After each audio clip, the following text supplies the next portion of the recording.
Hey guys, it's Roots, and in today's video I'm going to be telling you guys a few tips that beginning photographers make. There's only so much you can do in one lifetime.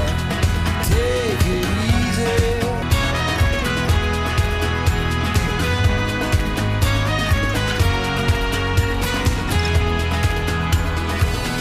As you can see, I'm in a different location. I'm here because of my next mini-series episode that I'll be posting on Thursday.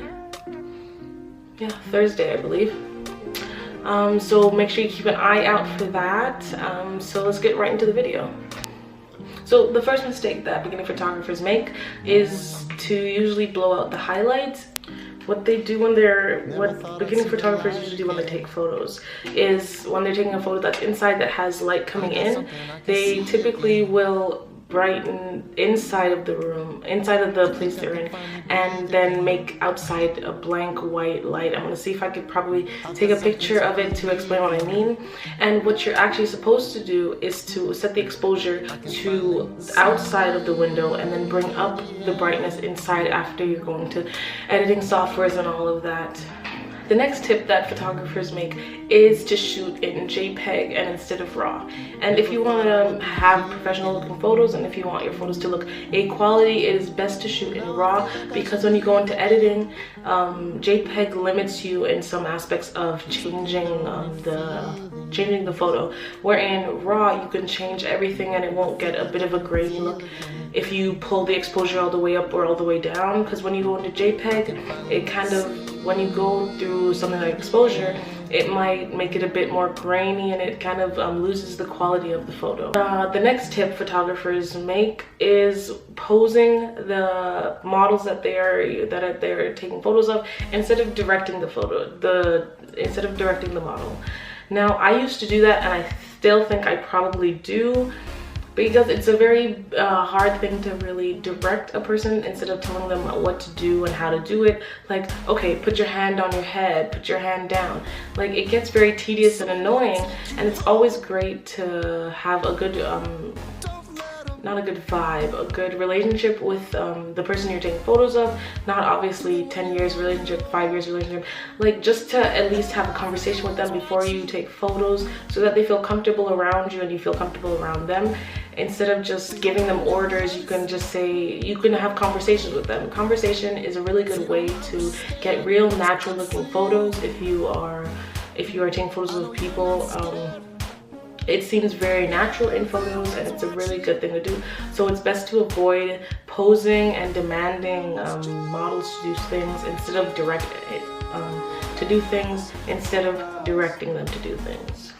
The next mistake photographers have is they are unaware of great times to go and do photo shoots, whether it's outside or inside.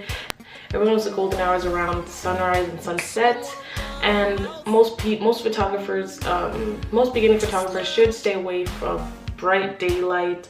It's quite hard to get great photos in that if you're not an experienced photographer, or if you just don't have any idea of what you're doing, because the harsh light kind of doesn't give any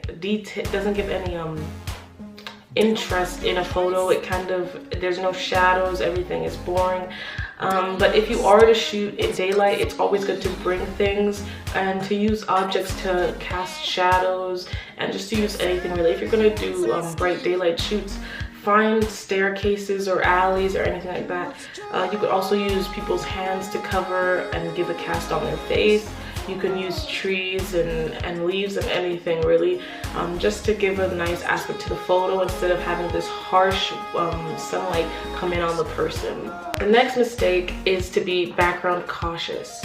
Now, some people just take shots of anyone anywhere, and if you have an eye for photography, you should know that your backdrop, your background of what you're taking a picture of should always be good. It should always coincide with what you're taking a picture of. Because if you're taking a picture of a person and there's like just something completely distracting and it takes away from the photo itself, that is not a really good photo. You should always be background conscious so that your pictures all together look amazing. The next mistake photographers make is taking pointless photos that nobody cares about and nobody wants to see. I think I used to do this, and then I started realizing like nobody cares about a back of someone's head just because of the quality of the photo. Just because the quality of the photo is good doesn't mean that's a picture of someone's head has a meaning to a photo. Always make sure you have meaning in all of your photos, because if they don't have meaning, no one cares to see them, really.